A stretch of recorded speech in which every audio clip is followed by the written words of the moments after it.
दे हमर उजर उजर जानी लगावो तू नजर गुजर। बाबू करेक्टर से बढ़ल जा पूछलो इंस्टा पर आईडी यूजर। पूरा बदन हम खमली लगे अच्छा तोहर पतली कमर काजू कतली लगे तोहर पतली कमर काजू कतली लगे तोहर पतली कमर काजू कतली लगे तोहर पतली कमर काजू कतली लगे।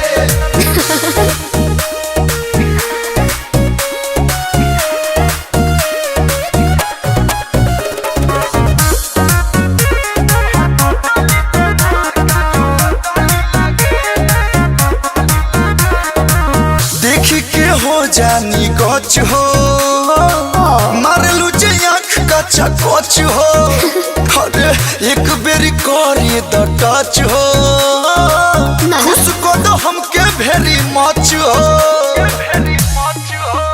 पानी बहारा से मीठ भाके भीतर से ढीठ बाबू नियारा बैठ लेने रुपया ओठ। गजब के तोर हड्डी पसली लगे तोहर पतली कमर काजू कतली लगे तोहर पतली कमर काजू कतली तोहर पतली कमर काजू कतली लगे तोहर पतली कमर काजू कतली लगे। खटली करे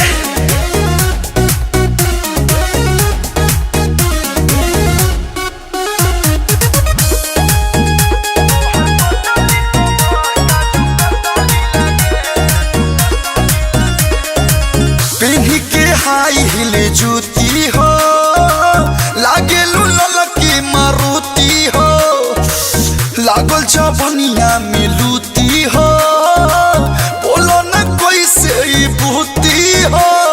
सुना ए मिठाई में मिठास कुछ खास बाटे हो नाही तोहरा से हो तो भरा दास बाटे हो।